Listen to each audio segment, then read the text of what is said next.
Hey guys, and welcome to GameSpot's weekly Game of Thrones show. I'm Lucy, your three-eyed crow, here to guide you through the comings, goings, beheadings, and of course sexings of Westeros. We've still got a couple of weeks before Season 6 kicks off on April 24th, so what better time to recap the 7 most sensational moments from Season 5. Fair warning, we're going to be spoiling the hell out of Season 5, but don't worry, there isn't going to be a sand snake in sight. Because they were the worst bit.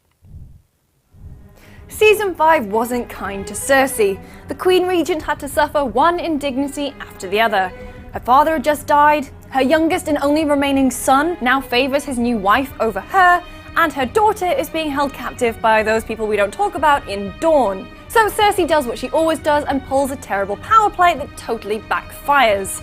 In at number 7, Cersei's Walk of Shame. Reinstating the Faith Militant, which is a religious military order, must have seemed like a good idea at the time, and it did actually work out in Cersei's favour, at least at the beginning. Her betrothed, Sir Loras, gets arrested for his homosexual affairs, and his sister Marjorie gets arrested and thrown in jail too because she lied under oath to protect him. Which is great for Cersei, until you remember that her cousin and part-time lover Lancel is now a member of the Faith. He snitches on her to the High Sparrow, who then orders Cersei's arrest. She gets thrown in jail for, amongst other things, incest, treason, and regicide. Not looking good for Cersei. After being humiliated and kept in a jail cell, she then admits to her crimes, and she's stripped naked, her beautiful long blonde hair is shaven, and she's made to walk through the streets of King's Landing while all of the residents yell obscenities at her.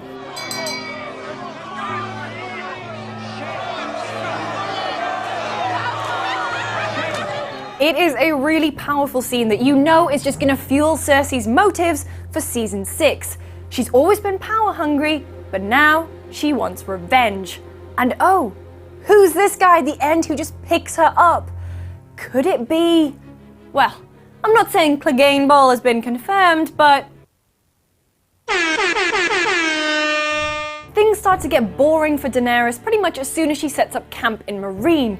A lot of Khaleesi admin to get through. Mostly to do with the bloody fighting pits and the fact that her lover, Daario Naharis, changes his face completely and no one ever mentions it. Anyway, things finally get legitimately interesting for Daenerys when our favourite imp Tyrion manages to escape from King's Landing, having killed his father, and make his way across the narrow sea in a box.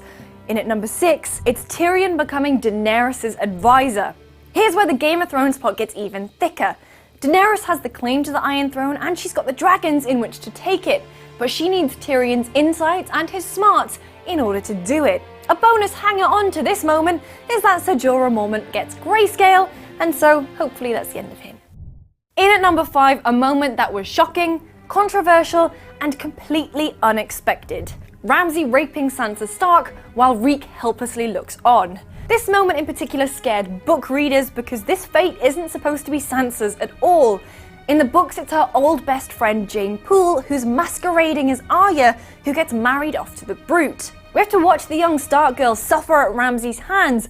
He keeps forcing himself on her, she's covered in bruises, and not only that, his lover and bed warmer Miranda keeps dropping these dark hints and threats as to what happens to the girls who don't please Ramsay. They're used in hunting and attacked and killed by packs of dogs. But there's light at the end of the tunnel for the young Stark. Together with Reek, they manage to escape and jump from Winterfell's battlements into the unknown. Another Daenerys moment in at number 4, Drogon's return. After finally giving in and reopening the fighting pits, everything seems calm in Meereen. So what better time for Daenerys to go down and watch her fight? Everything seems to be going well, until the Sons of the Harpy make their play and try and kill her. Outnumbered and surely doomed, luckily Drogon finally comes back from wherever it is he's been to save his mama. What results is an epic flame-ridden boss fight where Drogon basically goes ham on all the Sons of the Harpy, before whisking Daenerys away to safety. I say safety, he does admittedly drop her in the clutches of a Khalasar who then take her prisoner, but still, she's the first dragon rider in over a century.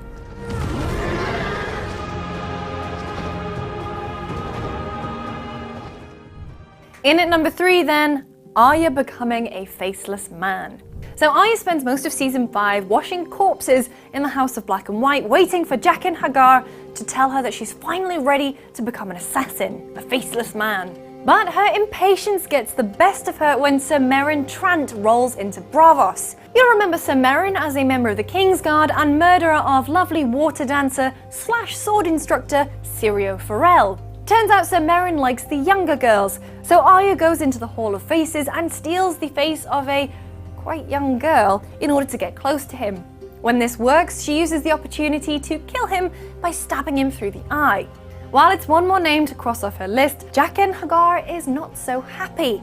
He says that Sir Meryn was taken too soon and that only death pays for life. So what does he do? Well, he grabs some poison and drinks it, and then dies. Or does he? Arya peels off his face to reveal that it's not him at all, and then peels off loads of faces. The final face is Arya's herself.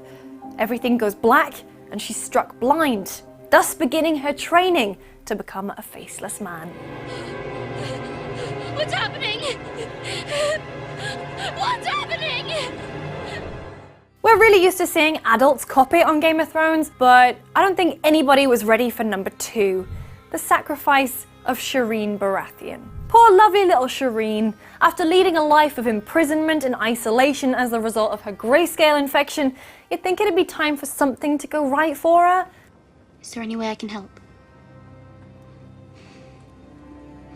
But it seems the writers of Game of Thrones had other ideas. Stannis' army is faltering. There's really heavy snow in the north, meaning they can't really move anywhere, and Ramsay's taken Winterfell. To add insult to injury, armed with only 20 men, Ramsay attacks Stannis' stronghold under the cover of night, destroying loads of food tents and killing a bunch of horses. Old Sir Davos is sent back up to Castle Black in order to try and drum up some wildling support. While he's gone, Melisandre suggests sacrificing some more King's blood to the Lord of Light to try and turn things in their favour. Sadly, the only King's blood around belongs to Shireen, and the poor little girl is burnt at the stake. While the blood magic kind of works because the snow melts, the army pretty much ups and deserts because they're so repulsed by what they've seen. Her mother ends up hanging herself, Stannis gets stabbed by Brienne of Tarth, and Melisandre flees. So yeah, this one definitely didn't pan out.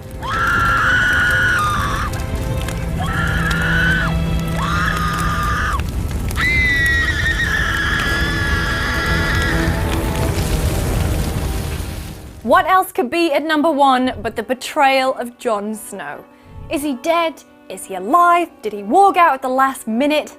How did everyone's favourite floppy-haired wildling lover end up bleeding in the snow? Well, in Season 5, Jon is chosen by his brothers to become the new commander of the Night's Watch. But upon his election, he starts making some really unpopular decisions, like beheading the insolent but popular Janos Slynt. He also promises to save a bunch of wildlings by offering them safe passage and land to settle in south of the Wall. He also loses his biggest allies. Maester Aemon dies of old age, and Sam takes Gilly and baby Sam to Old Town in order to train to become a replacement maester. So when Jon's steward, Ollie, comes to him and says there's been reported sightings of his Uncle Benjen, things might be looking up for young Snow. It turns out sightings of Uncle Benjen also look a lot like mutiny, and the young Snow is stabbed to death by a bunch of his brothers who keep muttering for the watch. The final jab is of course provided by Ollie, the little shit.